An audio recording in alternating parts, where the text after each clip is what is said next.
Good morning, everybody. Hope you're doing fantastically well. It is Connor here with another One Leeds video. Thank you so much for your support over the last couple of days, the last couple of months. It has been fantastic on the channel. I hope you've been enjoying the 60-second roundups. I think we're going to start putting them out around about sort of 5-6 o'clock. So when you guys are home, you can log onto your computers, if any of you do that anymore, or log onto your smartphones and just see my ugly mug talking through 60 seconds of Leeds United news. But first of all, we're starting your day with the rumour mill to just start you off with a little bit of Leeds United news, a little bit of that drug that you're dragged back into sort of after watching the Ashes and being on holiday and thinking to yourself, do you know what, I don't need to get embedded with Leeds United anymore. Well, you do, because it's in your blood. So here we go. Let's get it started. Connor, are you worried about the managerial search has been levelled at me about 400 times in the past 3 days? I would also like to have a massive, to give a massive shout out to all the Instagram followers. My Instagram followers has gone to about 700 more people have joined. Thank you so much. Back on Twitter, One Leeds FC.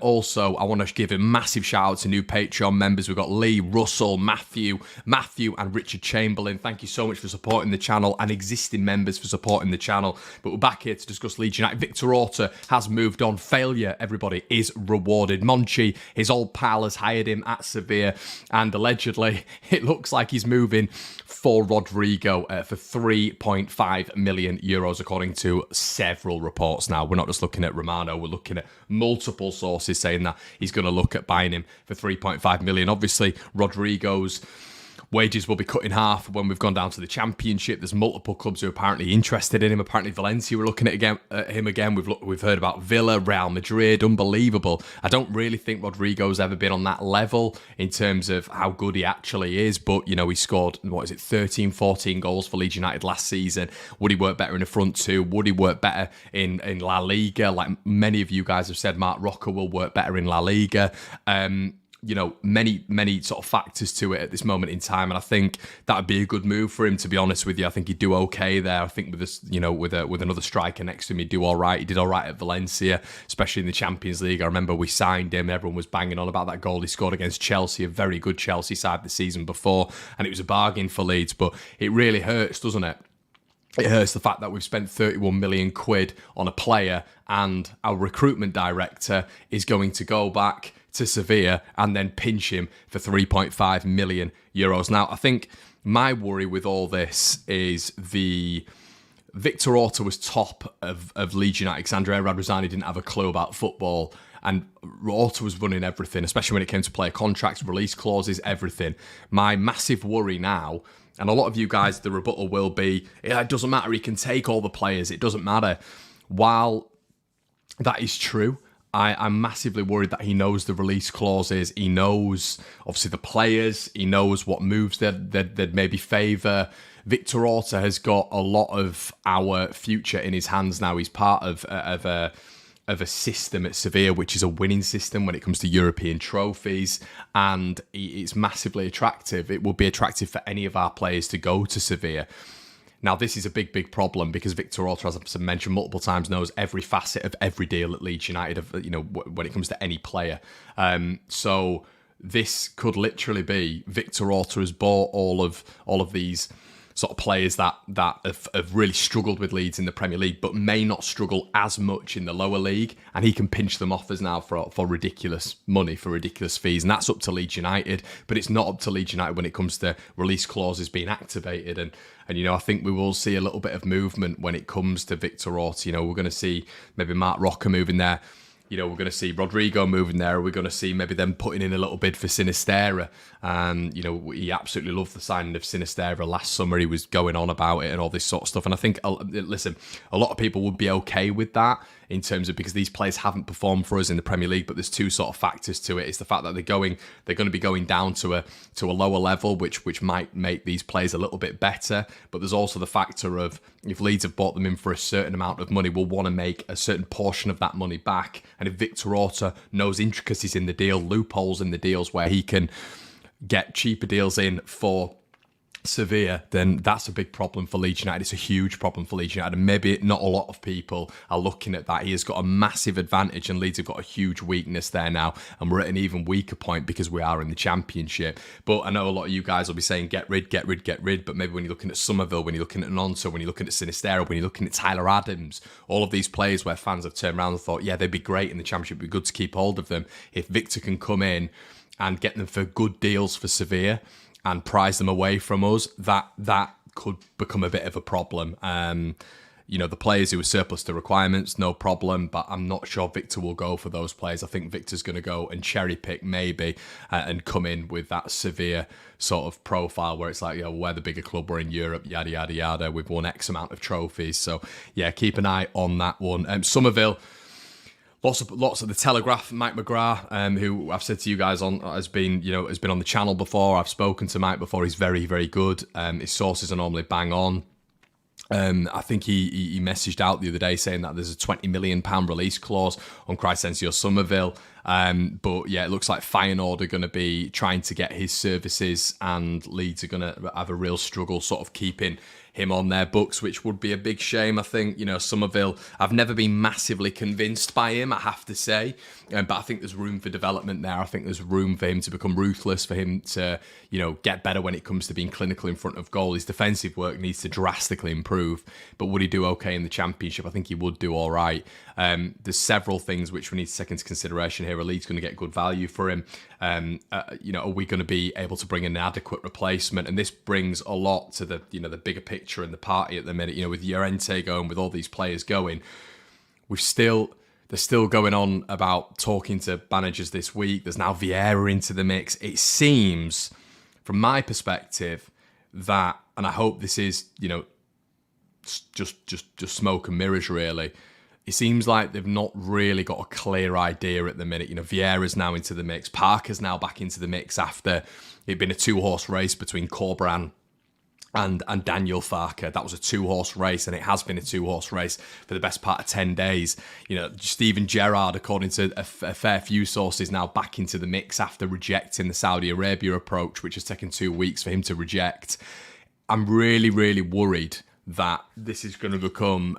They need to get this appointment right. They need to get it bang on. I am upset that Corberan's out the race. I think that's a bad move from the 49ers. I think Corberan would have been a very sensible and adequate replacement for Leeds fans, and would have almost given us a little bit of a nostalgic vibe and really made us excited. I mean, that loyalty as well that he shows is a bit of a Bielsa hallmark.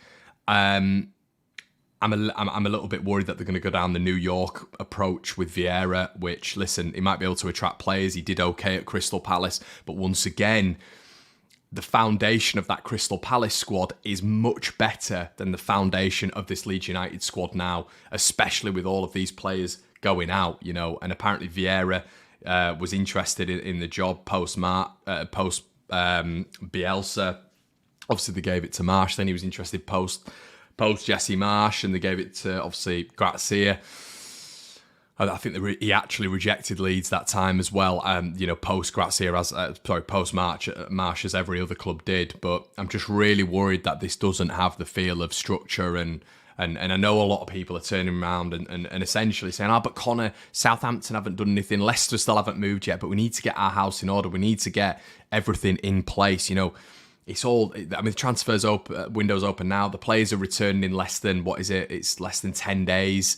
It's a bit of a worry now. They need to get this manager sorted very, very quickly. They also need to start moving in players very, very quickly as well. It's a very short turnaround, a massively short turnaround. It's the 4th of August, guys. It's all kicking off in the Championship. No players have been brought in. No rumours of players been brought in. Real different sources when it comes to managers, and managers who play different styles of football, very different styles of football, and have very different ways of working. Farke was the favourite, and he still is the favourite, but it seems very, very quiet on that front. You guys know that I've got a few contacts down on the Norwich area. There's been nothing from those guys messaging me. It's been very, very quiet, and you do wonder, are they just going to go full swing on Patrick Vieira here? As I say, good for contacts, presumably, but when it comes to actually proving yourself in the Championship and maybe not moving on as soon as a Premier League club comes for you. I think Vieira doesn't tick those boxes, and I think Daniel Farke is someone who right now they have to get Farke done. Farke, if Corbrand's out, Farke I'd be more than happy with. I think Scott Parker. The reason I've said this multiple times on the channel before. Scott Parker's had two extremely good sides in the Championship. No rebuilds needed. Parachute payments. Both clubs, Bournemouth and Fulham, have been up. They've been down. They've been up. They've been down. They've been able to build proper squads. I mean, you look at Fulham's squad when they went up last time. It was unbelievable with Scott Parker. That Bournemouth squad absolutely battered the Championship. So the problem is with this Leeds side is it's not on their quality level. When Fulham came down and when Bournemouth came down, even last time, it's nowhere near on that level. It's not simple. It's not. You got to take those tinted glasses off, and we're going to still see maybe 12, 13 players leave Leeds United. So the churn at Leeds is going to be massive. It was never big at Fulham or Bournemouth because there was almost a guaranteed structure that they would come back up. And there was no reduced wages. There was more players brought in. And they built from the Championship upwards. And they were able to do that because of successive promotions and relegations and successive parachute payments. And a structure built. That's why you always see these yo-yo clubs, because they're able to build and build and build. And some clubs don't mind going down because they're able to do that. Leeds, it's going to be a little bit different when it comes to the amount of players that are going to leave and the amount of players that are going to have to come in. The sporting director who's still not come. The owners, it still needs to be finalised. The managerial structure still needs to be finalised. The staff behind the scenes. There's been more churn at Leeds United than there would have been in 3-4 years between Bournemouth and Fulham. So Scott Parker has never worked with a side like this. He rejected Leicester because they wouldn't give him the sufficient funds to build a side. And, Leicester's side, even without, obviously Barnes is probably going to go, Tielemans, obviously Maddison, players like that, they still have, when you look at a Championship side, they've still got a decent side and they will bring players in, especially now they've got Enzo Maresco bringing loads of Man City under-21 players. We know that's coming now. So they're going to still be able to build a squad. I'm not saying Leeds can't do that, but the churn, I think, for Leeds United is going to be absolutely massive. It's going to be monumental. So this needs to be sorted very, very quickly. And it's slowing. There's no links to any player. And I understand we can't do that when we don't have a manager. Well, let's get the manager sorted then. Let's get the manager sorted. And hopefully when the manager is sorted, the dominoes are going to have to start falling extremely quickly. Really, really quickly. And we know with Leeds, quick isn't a way that we do things. It's not been a way we've done things for 2 decades. Nothing really happens quickly. It's very slow. The takeovers slow. The managerial appointments slow. Players coming in for however many years has been slow. So yeah, a little bit worrying. What all we're seeing online is who these 49ers enterprises, who that comprises of, the individuals. It's like, we need to, okay, that's fine, that's great. It's good they've got good profiles. It's good we're hearing Ricky Fowler and Spieth and all this sort of stuff talking about it. But let's see movement. Let's start seeing things. The dominoes are falling. People are talking about Southampton not having Russell Martin yet. Correct, but still things are still getting done at Southampton. Jason Wilcox came in very, very quickly. Players are in the line coming to Southampton. There's a battle on at this moment in time about keeping Nathan Teller. And keeping James Ward-Prowse. They think they'll be able to do that, which is a massive, massive plus. They've been fighting off other clubs for that. Looking once again at the Arsenal under-21 setup from what I've heard the other day and trying to focus on that. Daft things like new kits being released. Things at Southampton are moving, Leicester, little bits. Obviously, Maresca coming in. Apparently them targeting Borges, who might not be going, who I mentioned on my 10 players that I want to sign, might not be going to Nottingham Forest because City are looking to loan him out. Leicester are one of the first clubs in for him. James McAtee they're interested in again. Tommy Doyle they're interested in. They're going for that setup. Leeds at the minute, it's stagnant. And we need to get this done. We need to get this over the line quickly. And this is me comparing to these clubs because I know a lot of fans are doing that right now. I'm not saying it's all perfect at these clubs, but things are moving. Leeds need to start moving very quickly. We need an absolute churn of players coming in. These players need to be good coming in. We need to get the manager's ethos, philosophy ready. Fine, okay, but right now it's stagnant and things need to happen very, very quickly at the minute. And I'm a little bit worried that new managers are coming into the mix. Managers that could be good for Leeds are out the mix. There's a real churn in terms of they were out the running, now they're back in the run. It all feels a little bit disjointed. A manager's rejecting Leeds and waiting for other jobs.